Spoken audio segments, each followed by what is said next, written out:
Penonton yang dihormati, pada hari ini saya akan membicarakan mengenai satu isu kontemporeri dalam peradaban, yaitu sekularisme. Penonton yang dihormati, sekularisme merupakan satu pahaman yang sering didefinisikan sebagai konsep yang memisahkan antara politik dan agama.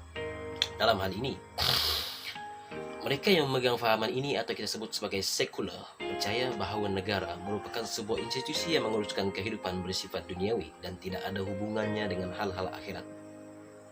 Sedangkan agama adalah sebuah institusi yang hanya mengatur hubungan manusia dengan hal-hal akhirat dan bersifat spiritual seperti hubungan manusia dengan Tuhan.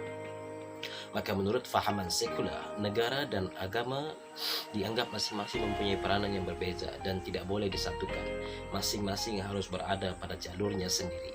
Seperti yang kita ketahui, sekularisme ini bermula di Eropah pada zaman pertengahan yang merupakan satu tindak balas terhadap kezaliman yang dilakukan oleh pihak gereja ataupun golongan agamawan terhadap masyarakat Kristian untuk kepentingan pribadi mereka. Namun ini tidak bermaksud ia tidak merebak sehingga ke dunia Islam.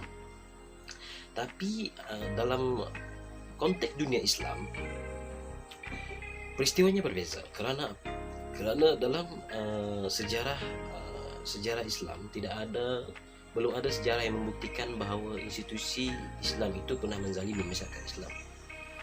Oleh itu konsep yang digunakan pakai dalam sekularisme di dunia Arab adalah al-ilmiah, iaitu suatu konsep yang mengutamakan ilmu.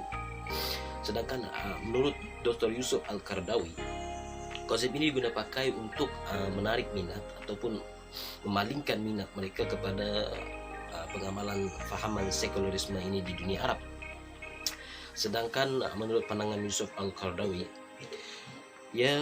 jika kita perhatikan, ianya merupakan satu konsep yang lebih sesuai kita panggil sebagai al-ladiniyah ataupun tanpa agama. Berdasarkan konsep-konsep ini, dapatlah kita tafsirkan bahawa fahaman sekularisme ini juga telah merebak ke Malaysia.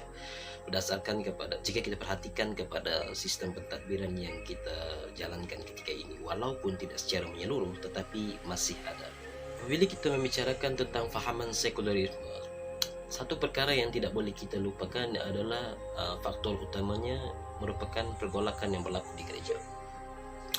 Dalam hal ini, pada zaman pertengahan telah berlaku satu kezaliman oleh pihak gereja terhadap masyarakat Kristian yang mana mereka menggunakan agama sebagai cara untuk menghalalkan tindak tanduk mereka demi kepentingan pribadi mereka. Dan sekularisme ini merupakan satu tindak balas oleh masyarakat Eropah pada ketika itu untuk menentang kezaliman itu dan menjadikan agama sebagai alasan penentangan mereka, yang mana mereka beranggapan bahawa agama ini merupakan satu faktor yang telah menjadikan kemunduran masyarakat dan menggalakkan kezaliman oleh para agamawan pada ketika itu.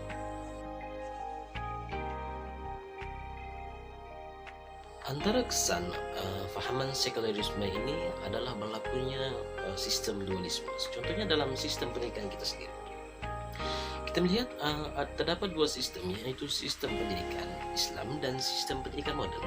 Dalam sistem pendidikan Islam ini, perkara-perkara yang tertentu adalah berkaitan dengan hal-hal agama seperti menghafal Al-Quran dan hadis, dan ini kita melihat di sekolah-sekolah pondok. Dan dalam sistem pendidikan modern pula banyak tertumpu kepada hal-hal duniawi, dan perkara ini jelas telah membentuk satu generasi yang tidak seimbang dari aspek pengetahuan mereka. Penonton yang dihormati, secara kesimpulannya, sekularisme merupakan idea yang dicetuskan untuk memisahkan agama daripada hal-hal duniawi seperti pentadbiran negara, sosial dan sebagainya. Walaupun pada mulanya fahaman ini berlaku sebagai tindak balas terhadap penyalahgunaan agama untuk kepentingan pribadi sehingga menzalimi masyarakat, namun ianya semakin berkembang dan memberi kesan sehingga kini. Sama ada kita sedar atau tidak, sekularisme juga telah menyebar sehingga ke negara kita. Walaupun Malaysia merupakan sebuah negara yang menjadikan Islam sebagai agama rasmi persekutuan, namun pengamalannya tidak menyeluruh dan dalam pentadbiran negara, hakikatnya yang perlu kita terima, masih wujud permisahan dalam beberapa aspek antara agama dan pentadbiran di Malaysia. Sekian, Daripada saya, wabillahi taufiq wa hidayah. Assalamualaikum warahmatullahi wabarakatuh dan terima kasih.